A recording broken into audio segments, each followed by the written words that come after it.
Welcome to the Information Security Forum podcast. I'm your host, Tavia Gilbert, and today we're bringing you the first in a series of episodes focusing on Forecast 2020, the Global Security Threat Outlook. ISF Managing Director Steve Durbin, as always, is in the studio with me today, and we're going to discuss the top global security threats that businesses will face in 2020, or in shorthand, things that will keep you up at night. Steve, start us off. What's the outlook for next year? The threat landscape will be no less challenging next year than last, will it? That's right, Tavia. I mean, in today's hyper-connected world, attack surfaces and interdependencies are growing rapidly. Our dependence on technology is also increasing, and increasing in proportion with that complexity is the need for sound risk management, assessment and mitigation. Never more important, of course, than when we look at the threat landscape. And it's by understanding and evaluating how new technology is going to be rolled out that we can focus on the necessary controls to protect our data. We know from past conversation that threats are coming from multiple directions, not just from bad actors attacking an organization from the outside, but from negligent or unintentional threats from within an enterprise. But can you break it down further for us? I think that you have a good outlook about what the top security threats are, the most pressing concerns for the coming year are. Yeah, of course. I mean, there are three dominant security threats that we believe businesses need to prepare for in 2020. These include the race for technology dominance, the threat of third parties, the Internet of Things and the cloud, and finally, as usual, the growing threat of global cybercrime. Unfortunately, these top threats identified for 2020 are not mutually exclusive, and they can combine, of course, to create even greater threat profiles. I'd like to take the time to delve into each of those areas individually so that we can better understand those threats. And then let's end this series with your counsel about what CISOs and boards can do to respond to 2020's threats. Let's start today with the race for technological dominance. Talk to us about that. Well, technology has changed the world in which we live. Old norms are changing, and it's clear that the next industrial revolution will not only be entirely technology-driven, but technology-dependent. So in short, technology will enable innovative digital business models, and society will be critically dependent on technology to function. Intellectual property will, of course, be targeted as the battle for dominance rages, and that battle will be global. We've already seen evidence of fracturing geopolitical relationships in the battle for intellectual property, haven't we? Yeah, that's right. I mean, those splintering relationships started to emerge back in 2018, as demonstrated by the US and China trade war and UK's Brexit. It's safe to say that in 2020, the US and China in particular will increase restrictions and protectionist measures in pursuit of technology leadership. And I think that that's going to lead to a heightened digital Cold War in which data is the ultimate prize. There's already a race to develop strategically important next-generation technology, and that's driving an intense nation-state-backed increase in espionage.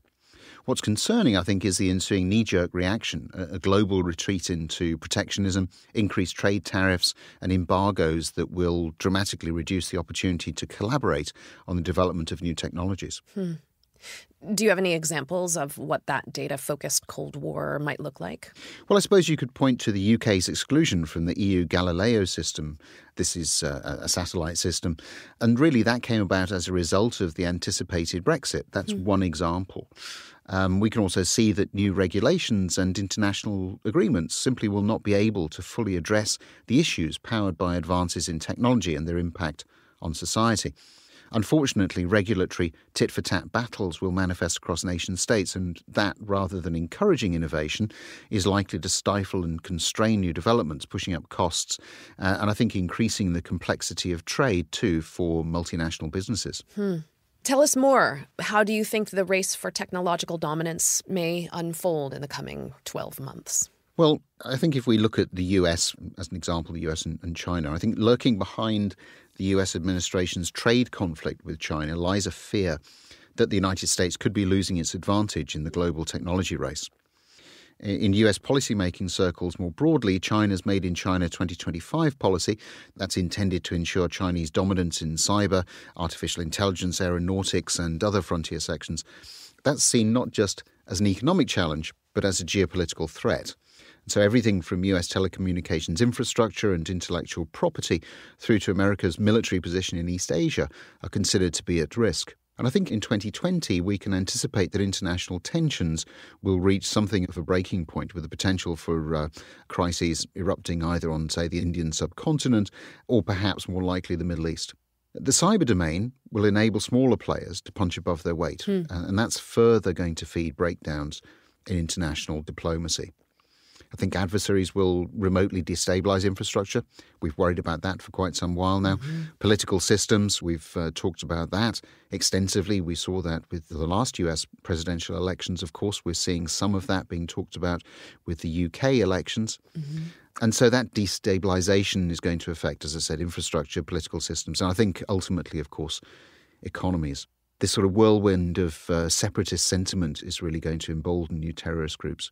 Nation states, terrorist groups, criminal organizations, and I think hacktivists will increasingly begin to weaponize the cyber domain. And I think that also, these attackers are going to utilize probably a more sophisticated arsenal of cyber weapons than we've seen in the past, mainly because we're seeing cyber develop at such an exponential rate and the technology is advancing so much. And so I think that the sorts of weapons that are going to be available are certainly going to be able to infiltrate, subvert and disrupt larger targets. And I think that that's going to impact critical infrastructure. I think it's certainly going to impact the social media channels as a means to influencing society. So some of these we've seen in the past. I think that we're going to see heightened activity around those areas. I think I misunderstood. I thought you were coming today with really good news. None of this seems like particularly good news.